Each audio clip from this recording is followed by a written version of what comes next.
making new type of news. New insights, new styles, and new topics every day. We are News Generation. Making news just for you. It's November 24th here in Seoul. I'm Shin-Yoon, and you're watching News Generation. Joining me in the studio is Choi Ji-hee. Happy Friday. Happy Friday. And Walter Lee. Lovely to be here. Now, both are here to speak on behalf of people in their 20s and 30s. As usual, let's start with our news feed, which covers different hashtags and news items that have been trending on social media over the past 24 hours. Yesterday, Seoul saw severe fine dust levels. Fine dust particles blanketed the capital for 2 straight hours. This led officials to implement advisory warnings, asking residents, mainly those with weak respiratory systems or elderly, to refrain from going outside. Moving on to our second story. Next year is going to be a packed year for global politics. Around 40 national elections will be held, starting with Taiwan in January and later seeing the U.S. presidential election in November. South Korea will also hold its general elections in April. According to Bloomberg Economics, 41% of the world's population will be voting for new leaders. And moving on to local news, a Statistics Korea study of married women aged 15 to 54 with a child younger than the age of 18 found that 6 out of 10 of them were working moms. That's the highest figure recorded since relevant data has been collected from the year 2016. Working mom figures bumped up by 2.2 percentage points in a year. The older the moms were, the higher the chance of them working, as their children would most likely be older. Though we did see the number of women who managed to balance out maintaining a career while raising kids go up, Statistics Korea still found that career breaks were more common among moms in their 30s and 40s. Out of the moms who put the brakes on their careers, 8 out of 10 of them were in their 30s or 40s. Now, here in the studio, what did you guys think about the latest survey, and what do you think needs to be done to ensure a better environment for working moms or help women to actually want to have kids whilst maintaining a career? Well, at the moment, my wife is actually taking some time off to look after our baby, and she does work full time. She plans to go back next year. For a better environment, I believe that they should at least have the reassurance that they will have their job and they are able to continue their job for a very long time. Now, according to this, the survey, the women between 30s and 40s were more likely to take breaks.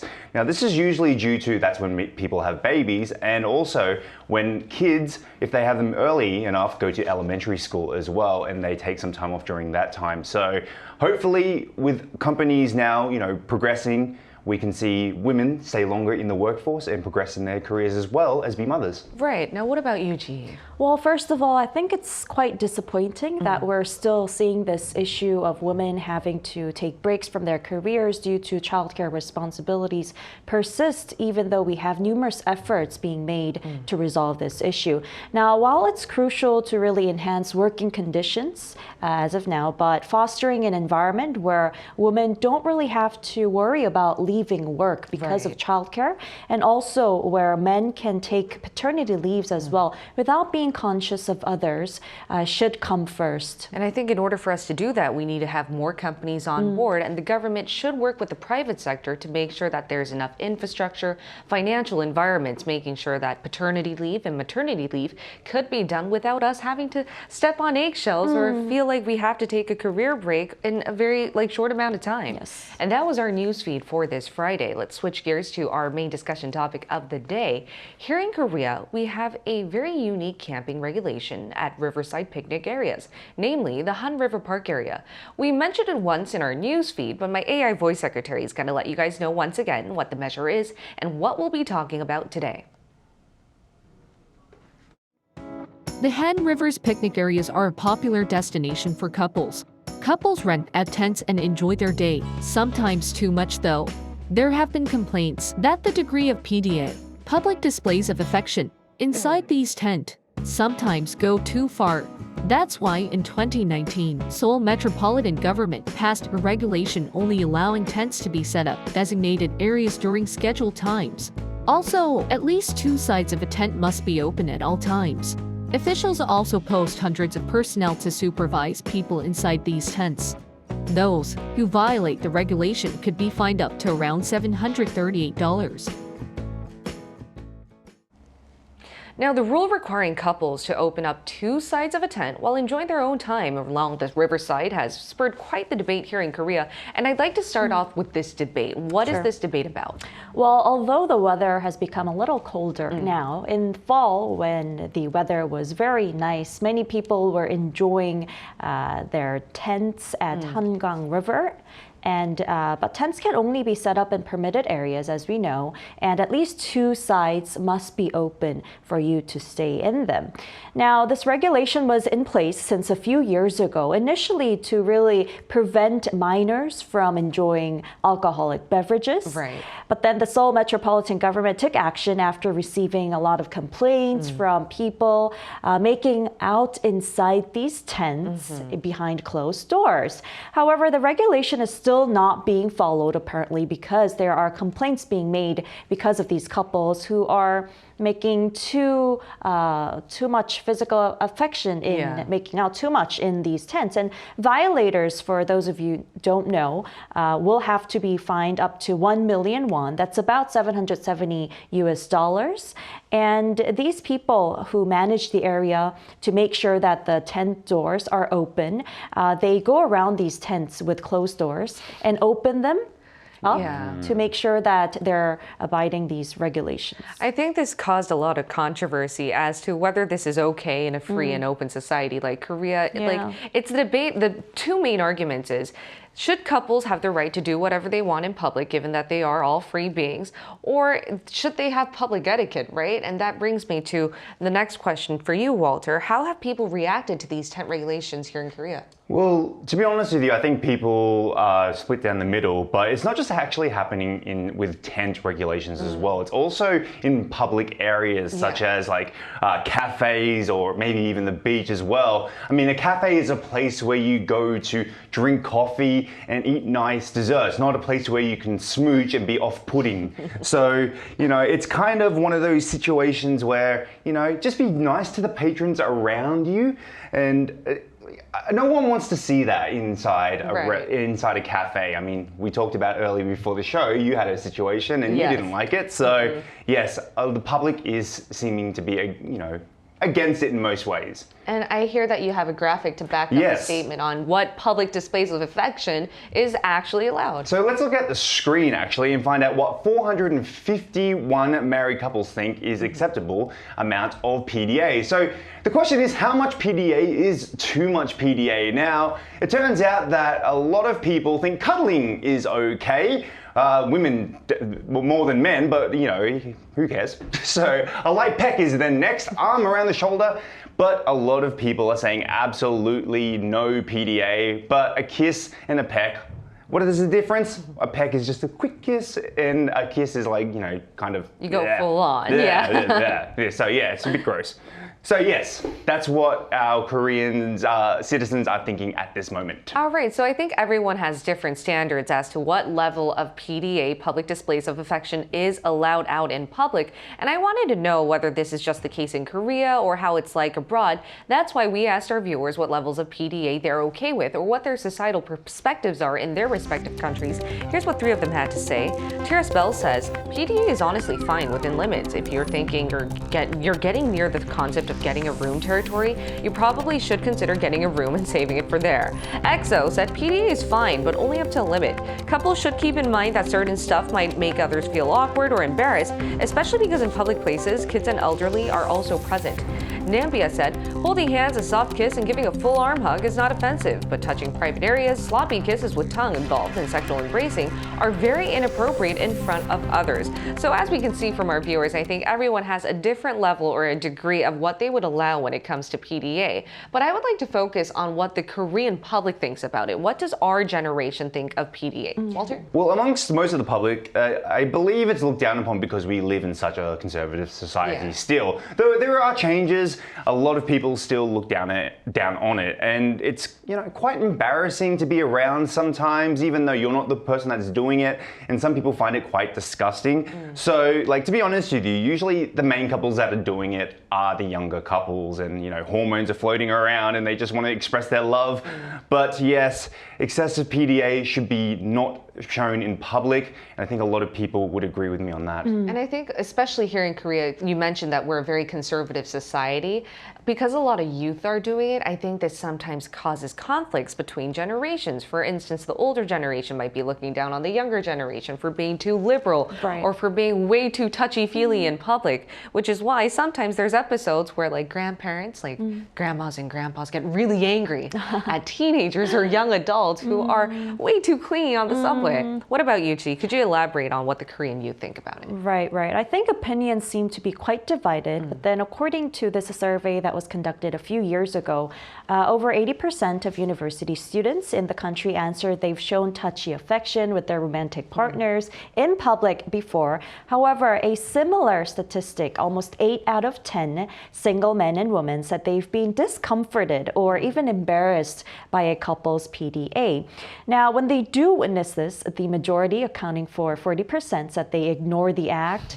About 30% said they avoid the area or just walk away so that they don't have to see it. And a little over 10% said they express their discomfort. And less than 10% said they stare at the couples so that they realize, and that's what you did from your incident last night, I believe. Right before we went on air, we were talking about, I actually experienced seeing PDA at a cafe. There was this couple that was really touchy-feely inside a very small area. I was in the same cafe and I was in that 10 percentile. I was looking at them, staring at them, saying, stop, stop, stop with my eyes. But here you can see that everyone has different perspectives on this issue. So I'd like to ask where you guys personally stand. For instance, the Han River tent regulation, are you okay with it? Well, the regulation itself, I guess I have a divided kind of feeling towards it. I first of all believe that displaying affection and engaging in light physical touch is to some extent acceptable. What and is light to he though? like hugging or holding each other or just a little short or quick kiss. Like a short peck. instances are fine. Those are fine. But it's true that individuals have to maintain a certain level of manner in public, of course.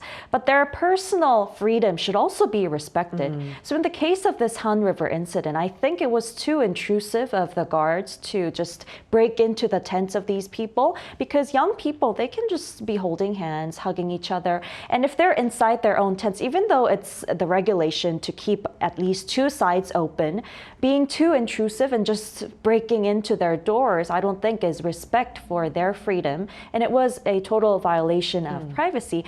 But again, at the same time, couples, they have to keep their manners and be considerate of each other. Especially if it's out in public, keep your public etiquette. And to play the devil's advocate, these officials and personnel sent out there only did so because there were so many reports, especially before this regulation started taking place, where couples would do too much PDA or go on a bit too intimately, which is why, Walter, you're making a frown there, which is why I'd like to ask you, where do you personally stand on this measure and your stance on PDA? Well, first of all, I love love. Yeah. I love us. I love thy neighbor. Love yourself, love everybody. However, keep it down to a minimum. I mean, I'm okay, like Chi mentioned, with a little bit of light PDA, but obviously there is a line, and the line is very clear. I think that obviously a light touch, a peck is fine. I don't think anyone that looks at a couple who are really getting into it, like playing tonsil hockey or something, and going, oh, that's so cute. Or when they're really lovey-dovey. Yeah, I mean, it's good, you're in love, but keep it down to a minimum, I think. But mind you, do you think that officials should be regulating this? I think, to be honest with you, maybe just a warning, just, hey guys, everyone else is watching, there are kids around, can you maybe just keep it to a minimum? Right, and before we move on to our Skype interview, I would like to elaborate that this measure, though there are penalties, as we mentioned, fines and reports, they didn't really actually take it into action. It was more, they were let off with a warning. So that's where it stands on this measure. And now we're going to include another global millennial in our talks to hear what he has to say on this issue. So stay tuned for our live interview.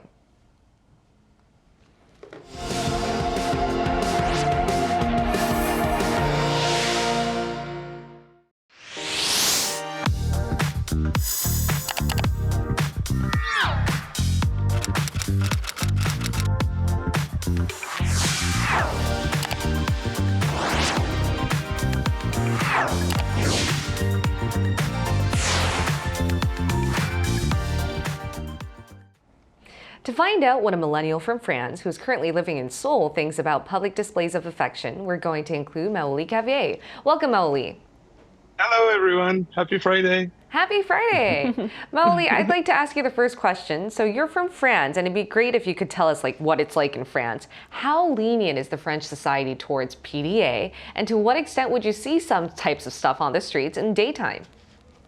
Well, actually, French people are kind of comfortable with PDA. I think it's totally possible to see some people on the street. They're not really hiding that much. You can see from holding hands to kissing, but all of those kind of stuff doesn't happen that often, I think.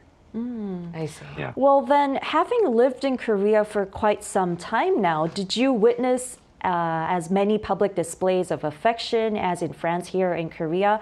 Could you please give us a comparison? Well, actually, the form of PDA is definitely different in Korea, I think. There is no that much kissing, for instance. I haven't noticed that much. But there is something interesting is since there is way more couples in Korea, I think you notice it way more often, even if it's not the same type of PDA. The quantity is way higher, I think, in Korea. So French can be more demonstrative, I guess, but it's also more rare to see it.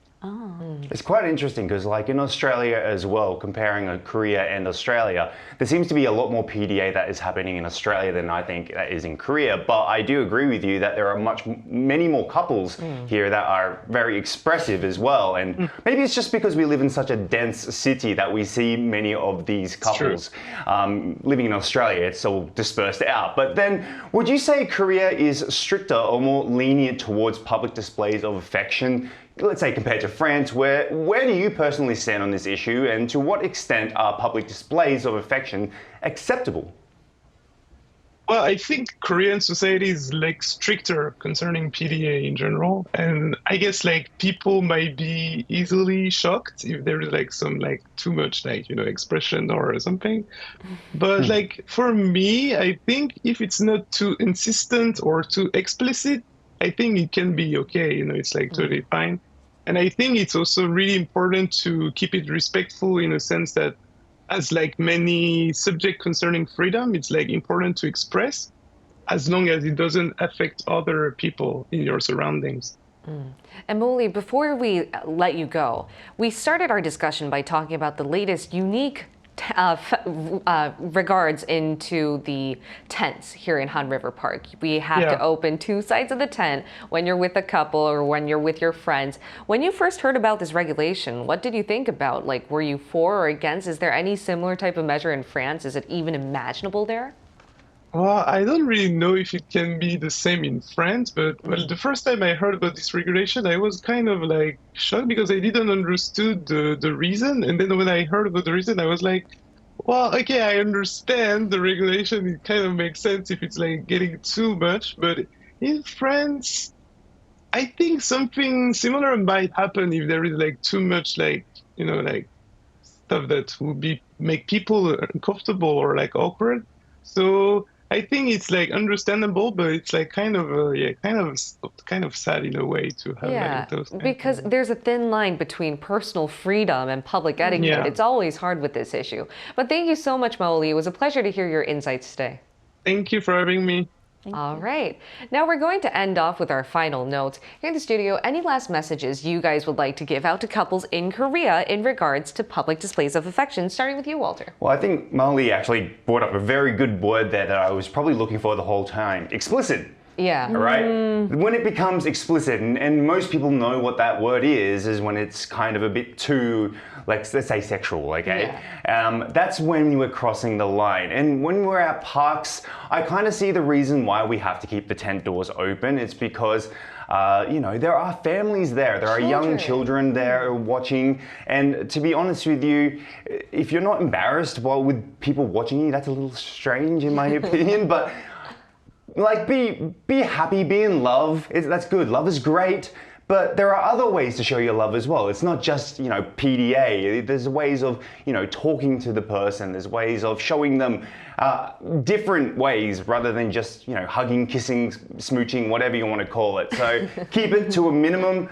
But yes. I mean, don't express get us yourself. wrong. I think affectionate behavior is always good because, as you mentioned, you're a guy who loves love. Yeah, I love love. And I don't think you're against the actions of love. No. It's more in the sense that sometimes if your actions of love is discomforting people around you, can you actually call that love and being affectionate? I think that's a question we need to think about. Any final notes you'd like to have? Well, this whole issue isn't just unique to Korea, and it's seen overseas as well. And we're seeing videos being uploaded online to actually punish the couples who are going too far with their affectionate acts. But I think maintaining good manners in public is really important for couples. I mean, we as humans are social animals, not just animals. Yeah, great pun there, yeah. We should always respect and be considerate of the others. It's okay to some extent, display affection with each other. However, make sure that you're not discomforting other people. Exactly. Then on a very final note then, do you guys think it'd be great if we're all very responsible adults and we know how to keep it into ourselves and know that right appropriate degree of PDA.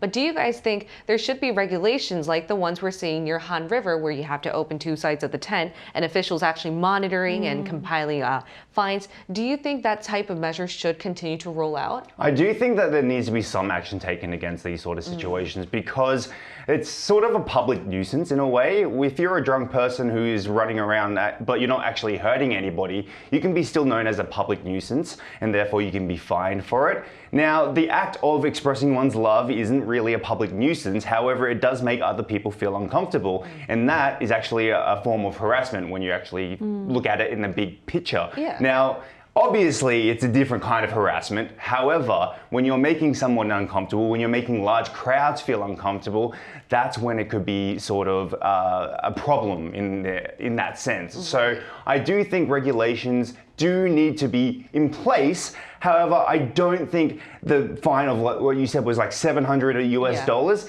I think that's a little bit too excessive. Yeah. Just a simple warning, and like to be honest with you, I think most people would be embarrassed if someone comes up to you and goes, "Hey guys, do you mind just like not doing that because everyone else is looking?" Right. And I think that would be enough. Yeah. What about you, T? I disagree with the regulations. I think it's very invasive, and I think freedom comes first. Although, like I said, as human beings, you have to be respectful of others and keep your manners.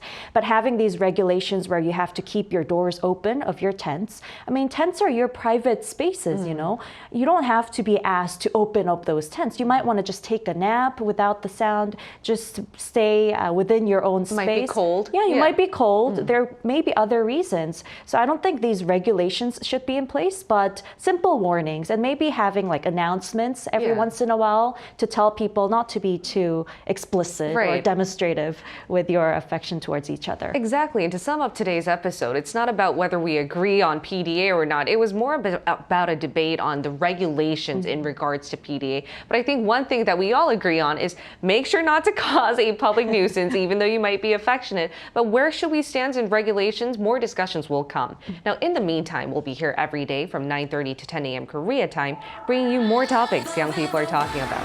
Special thanks to Chiji-hee. Thank you. And Walter Lee. Lovely to be here. All right, and thank you everyone for watching. We'll all see you next week. We are News Generation. 고생하셨습니다.